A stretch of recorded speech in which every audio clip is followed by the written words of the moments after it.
Hello fellow Mercedes-Benz connoisseurs. Today I'm visiting Gary Shapiro, gentleman, raconteur, and proprietor of Auto Vault Canada, a winter home for fine automobiles. Also, Gary is the proud owner of his latest Mercedes-Benz classic automobile, which he recently received from Performance and Vintage Classicos after a 12-month restoration. I'm excited to see his prized possession, as this was a vehicle that he always wanted for all of his life. As you know, many auction houses are now using virtual auctions with a virtual concierge to walk you through the cars that are being offered for sale. So let's be the virtual concierge today and see what our friend has acquired, although this automobile is not for sale. So as we're approaching his home, I can see Gary in the driveway waving to us.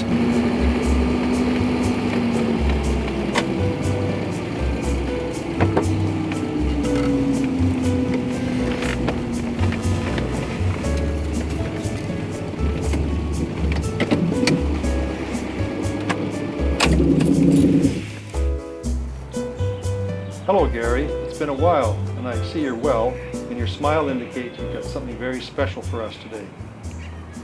Hi Doug, nice to see you again. 69 Coupe I see you're driving. High grille, beautiful, beautiful car. It's going to make a wonderful playmate for my 1970 Cabriolet here. Are you telling me that you've got the ultimate in Mercedes four-seaters, the 3.5 Cabriolet? Yes I do, Doug. It's been a long search, but we got lucky. We found a beautiful donor in California, and they didn't want just anybody to take over the responsibility of restoring this beauty, so I chose my old friend Pablo Tapia and his team at Performance and Vintage Classicos. He did my 71 280SE Pagoda many years ago, so we're going to do another one. And we also have a beautiful 71 3.5 sunroof coupe that we're in the middle of restoring now, that some lucky new owner is going to get. I know Pablo well, as I was asked to certify a 250 SE Cabriolet for one of his American clients last year, and the workmanship was incredible, especially the attention to detail and the authenticity. But don't keep me in suspense, show me the car.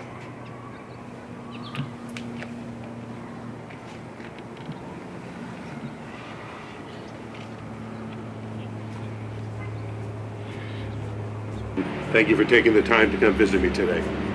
This is a beautiful 1970 Mercedes-Benz 280SE 3.5 Cabriolet. Now they only made 1,232 of these vehicles, so we figure there's about half, around 600 left in existence today. This car went through a complete 3,500 hour rotisserie restoration. Every nut, every bolt, every screw, all the glass, gorgeous wood, leather, paint, engine, everything on this car is as if it was brand new. Actually, this car is better than new, because in the 1970s they didn't have the technology that we have today. I've only driven one of these cars once in 35 years. Can you take us for a drive in this 3.5 Cabriolet? As this car is very much different from my 6-cylinder coupe in power and smoothness, which I've owned personally for 35 years. Fabulous. Come on, we're gonna go for an ice cream, but there's no eating in the car, Doug. Okay, but can I turn up the stereo? No, you can't. But you can touch the very, very high quality German leather, as long as you washed your hands first. Okay.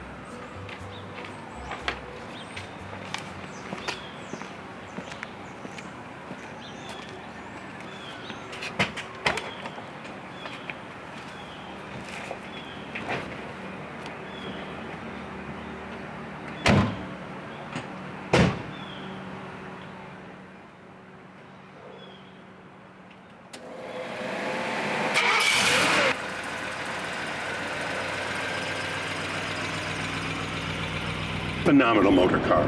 So tell us about the air conditioning system in this car. Bare air conditioning, but it doesn't just work as an air conditioner. Look at this unit. It's a fabulous looking unit. It's like a piece of art.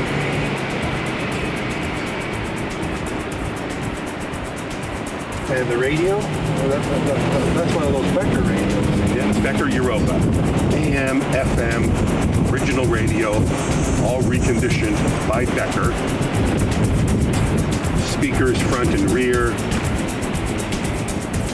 Everything about it, just down to a very, very high degree. And I see this car's got individual heating controls for the driver and the passenger. Yep, very, very far ahead of its time. An ashtray. Tell me about this ashtray and this chrome piece that sticks up. Well, what does that do? Well, you can see the care that they took in producing something as mundane as an ashtray. Look at that, covered in wood. And remember, all the wood in this car is real wood. There's no plastic. This is the real deal. Everything about it. And it's even got a map light in the glove compartment. Yeah, look at that. And it's lined with leather on the inside too. Completely lined in leather. They thought of everything. Remember, in 1970, in Toronto, this car was about $15,000. You could buy 2 Cadillacs for that.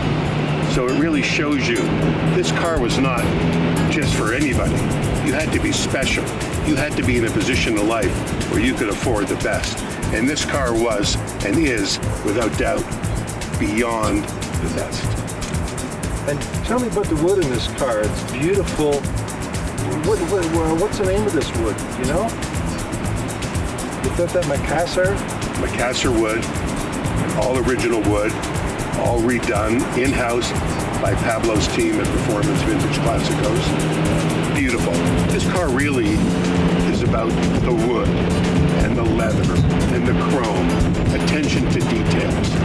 There's just something so elegant, it's just a perfect place where you want to spend some time. I notice even the screws here, they got little cups, and all the screws are chromed or stainless steel, and they all fit flush. Yep. Again, it goes back to workmanship, quality, and detail. That's what this car is all about. Tell me about the safety mirror you told me about earlier. That's a collapsible mirror. So when you bang your head in an accident, it falls off. Absolutely. Again, all about safety. Oh. And you got power windows, 4-speed transmission. I mean, you're really driving in the 21st century. Absolutely. You know, this car was made 50 years ago. But with a sense of style that can't be duplicated in today's world. They couldn't afford to produce this car today. It would be too expensive. Well, the problem today is all the cars look the same, but when you drive around, what do people say when they see you in this car? Well, it's actually very difficult to drive around it because everybody wants to talk. Everybody wants to give you a thumbs up. Everybody wants to ask you questions about it. So you don't want to seem rude. So a 10-minute drive takes about an hour.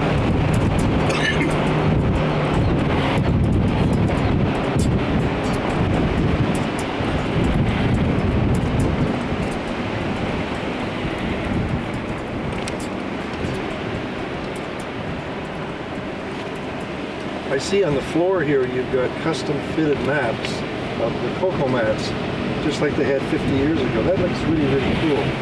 Thank you.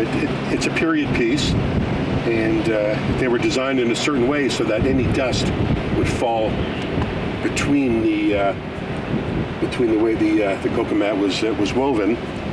So it looks nice. It just gives a little sort of style to the automobile.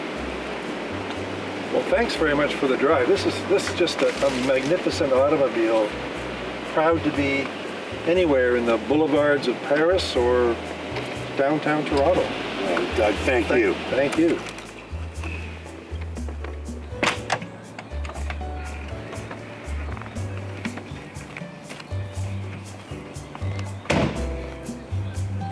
Gary, all I can say is wow. But what's next? Tell us about this 3.5 coupe you and your partners are restoring. Is that going to be a sister car or a garage queen? And who's going to be the fortunate owner of this car? Because I understand there's only about 1,740 of these cars left in the world. Well, that's true, Doug. The coupe is a beautiful, beautiful automobile. The W111 chassis. This car is spec'd out with the power sunroof, floor shift, power windows, air conditioning. Gorgeous, gorgeous automobile. Some people also call them opera coupes because it has that very dramatic looking rear window. So don't keep us in suspense. What's the color combination in this car? Well, we've decided it's going to be DB180 silver, the sister color to this car, but it's going to have a gorgeous, dark, very rich and elegant German burgundy leather. Very expensive, close to $15 a square foot. And steering wheel, trim in the car, what's that going to look like? Steering wheel on this car will be the ivory steering wheel, which was an available option on Mercedes-Benz cars in that era. It'll have the matching shift knob. Just a beautiful color spec for a very classy and elegant automobile. So how are you going to tell the world about this car? Well, it's going to be marketed obviously online. It might make it to the shows in Germany, Essen, Stuttgart, Pebble Beach, Amelia Island. Who knows? I personally don't think it'll even last that long. Some discerning collector or a person who appreciates a car of this quality will most likely buy it before those shows even take place. Is it going to be in any classic magazines? It'll be in a lot of classic magazines. All the high-end guys who appreciate these fine automobiles, they'll be seeing it over the next few months. Mercedes Classic, different languages? Yep, it'll be in French, it'll be in German, it'll be in the Mercedes-Benz Classic magazine, it'll be in North American magazines. Guys who appreciate these cars, they'll be seeing it very, very shortly. So somebody better buy it soon before somebody else gets it, is that right? Absolutely, I might even buy it because I'd really like to have a nice stablemate for my Cabriolet here. Gary, thanks for the ride, for the first look at the masterpiece by performance and vintage classicals, and we look forward to seeing 3.5 Coupe and perhaps you delivering on another episode of Cruising with Doug Dees. Nothing would make me happier. Thanks, Doug. Bye-bye.